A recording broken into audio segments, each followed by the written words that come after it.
June 1943. Dust choked the air as a freight train screeched to a halt in rural Oklahoma.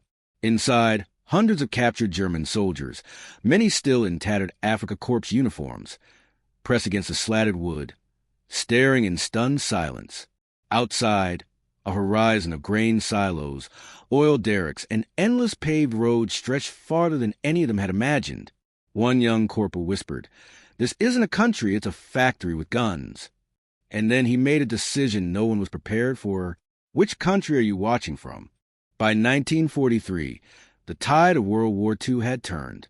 The Allies were advancing on multiple fronts, and the United States, once seen by many Germans as a distant, soft democracy, was now shipping entire armies, fleets, and mountains of material across oceans.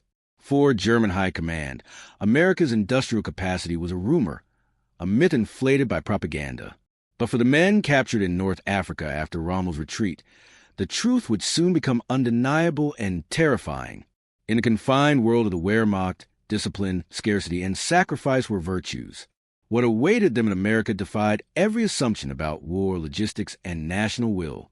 The Geneva Convention dictated humane treatment for prisoners of war, but few Germans expected comfort, let alone abundance. In Europe, POW camps were sparse, rations measured in grams, and labor grueling.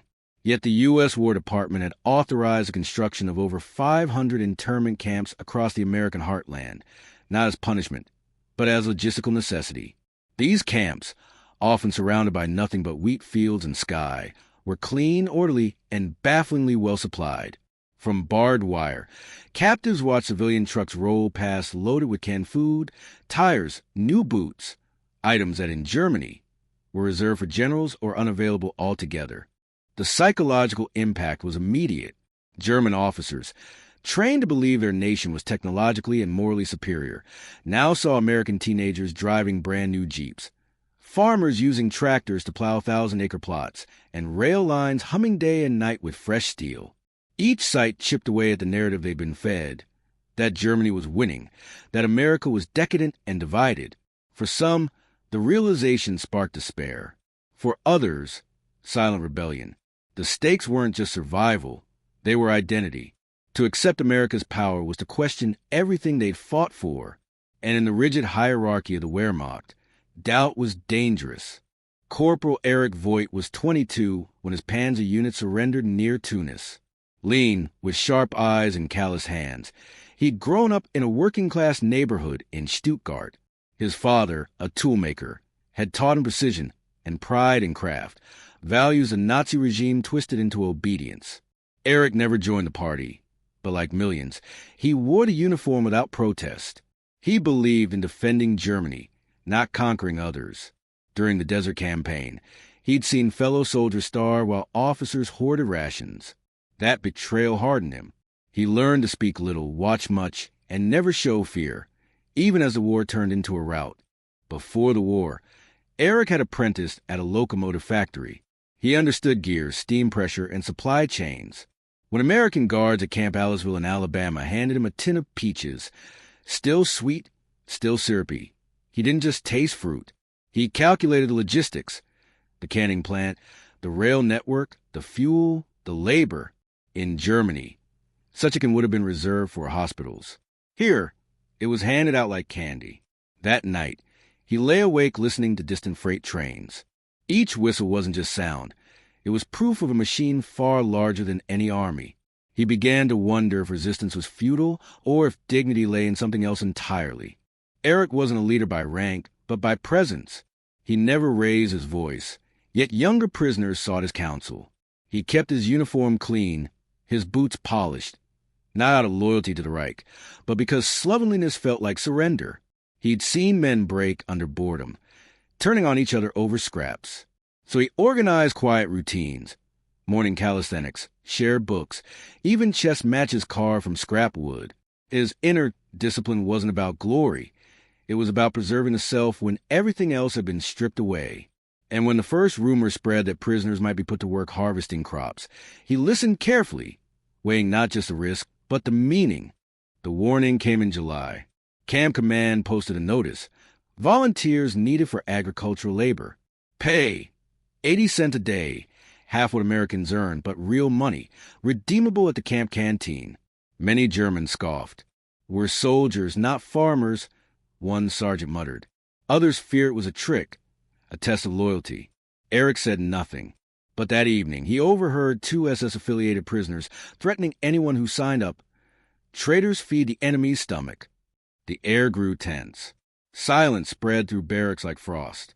Men avoided eye contact. The choice wasn't just practical, it was political. And in a POW camp, politics could kill. Pressure mounted when a German officer, Major Dietrich, publicly denounced the work program as spiritual capitulation.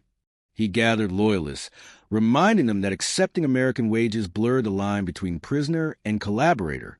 "Our honor is all we have left," he declared during mess. Erich watched as younger soldiers nodded, their faces tight with fear. Refusing work meant hunger, idleness, despair.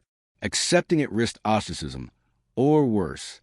Yet Erich noticed something the Major didn't. The American guards weren't forcing anyone. They stood back, arms crossed, waiting. The power to choose, however small, was real, and that unnerved the true authoritarians more than any weapon. Fear spread like mold. 2 men who quietly signed up for farm work were found with their bunks slashed, their photos of home torn. No one reported it. Erich saw a 19-year-old from Hamburg crying in the latrine, whispering, "I just wanted to buy soap for my mother's birthday." The camp's fragile community fractured. Informal hierarchies hardened. Some prisoners clung to Nazi slogans like talismans. Others withdrew entirely. Erich felt the weight of observation. Every glance, every pause noted. He knew if he acted, he'd be marked. But if no one did, the camp would become a prison within a prison, ruled by fear instead of law. The silence wasn't safety. It was surrender. The critical moment came during roll call on a sweltering August morning.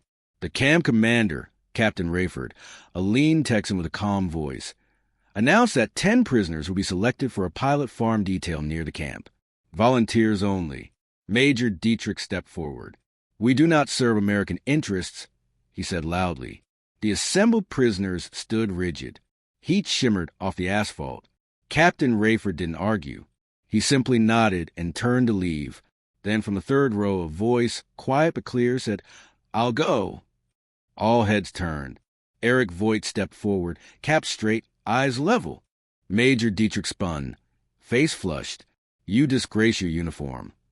Erich didn't flinch. "I'm wearing a prisoner's uniform.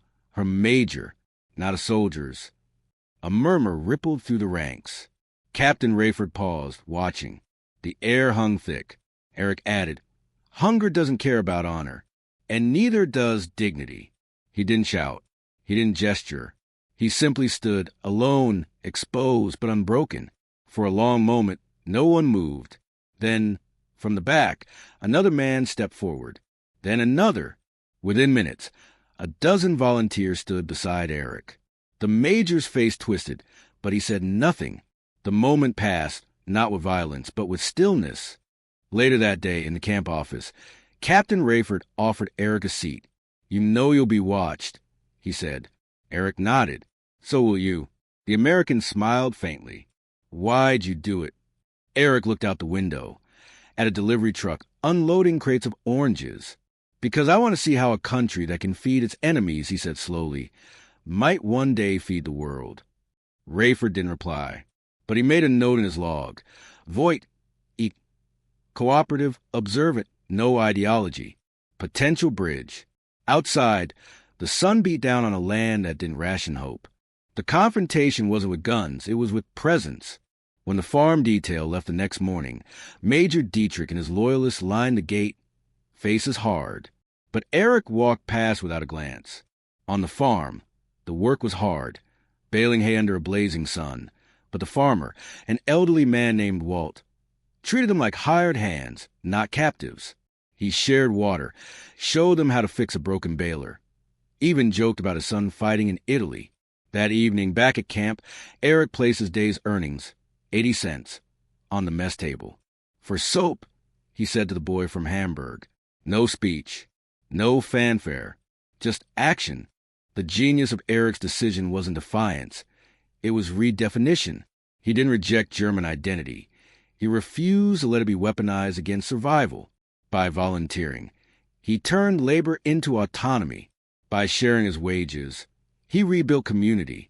And by treating Americans as humans, not monsters, he exposed a lie at the heart of Nazi propaganda. Other prisoners began to follow, not out of rebellion, but necessity. Farm crews grew. Canteen shelves filled with chocolate, toothpaste, even writing paper. The camp's internal terror network weakened, not because of orders, but because dignity had a new currency. The irreversible shift came when Major Dietrich tried to denounce Erich to the U.S. authorities as a collaborator. Captain Rayford listened politely, then asked, "Did he break any rules?" The major sputtered. "He undermines morale." Rayford leaned forward. "Morale isn't your concern anymore, Major. That ship sank in Tunisia." He closed the file. "As long as he follows camp regulations, he's free to work." The message was clear. In this camp, the old hierarchies held no power. Authority now flowed from choice, not rank. That night, 2 of Dietrich's closest followers quietly signed up for the next farm detail. The enemy officers, those still clinging to the Reich's ghost, grew isolated. Their threats lost teeth. Their rhetoric sounded hollow against the clatter of American machinery and the sight of well-fed prisoners writing letters home. Captain Rayford noticed a change. He began assigning Erich as a liaison for new arrivals, helping them adjust. "You speak their language," he said, "and ours." Meanwhile, the War Department circulated a quiet report. POW morale stabilizes when given purpose. Productivity correlates with perceived fairness. Camp Aliceville became a model, not through force, but through the quiet rebellion of work. Fellow prisoners didn't hail Erich as a hero. They didn't need to. They simply started asking his opinion on camp decisions, sharing news, saving him a seat at meals. Even those who hadn't volunteered nodded when he passed. The guards, once wary, now greeted him by name. One young private admitted, "I thought y'all hated us." Erich replied, "We hated the war, not the people who ended it." Authority hadn't collapsed. It had transformed. And in that transformation, something rare bloomed. Mutual respect, not as victor and vanquished, but as men who'd seen the abyss and chosen to build rather than burn. One evening, Erich sat with Walt the farmer on his porch, sipping weak coffee. Walt's son had been killed at Anzio. Erich's brother died at Stalingrad. Neither mentioned names.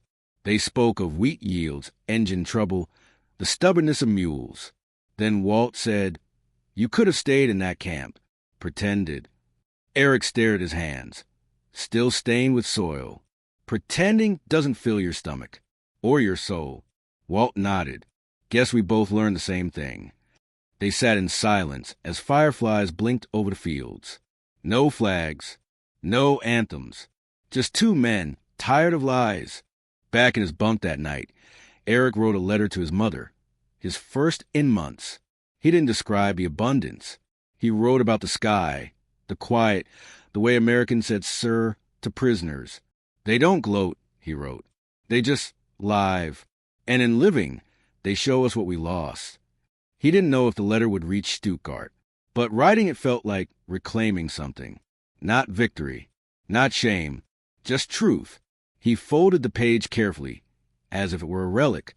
For the first time since capture, he slept without dreaming of sand or gunfire.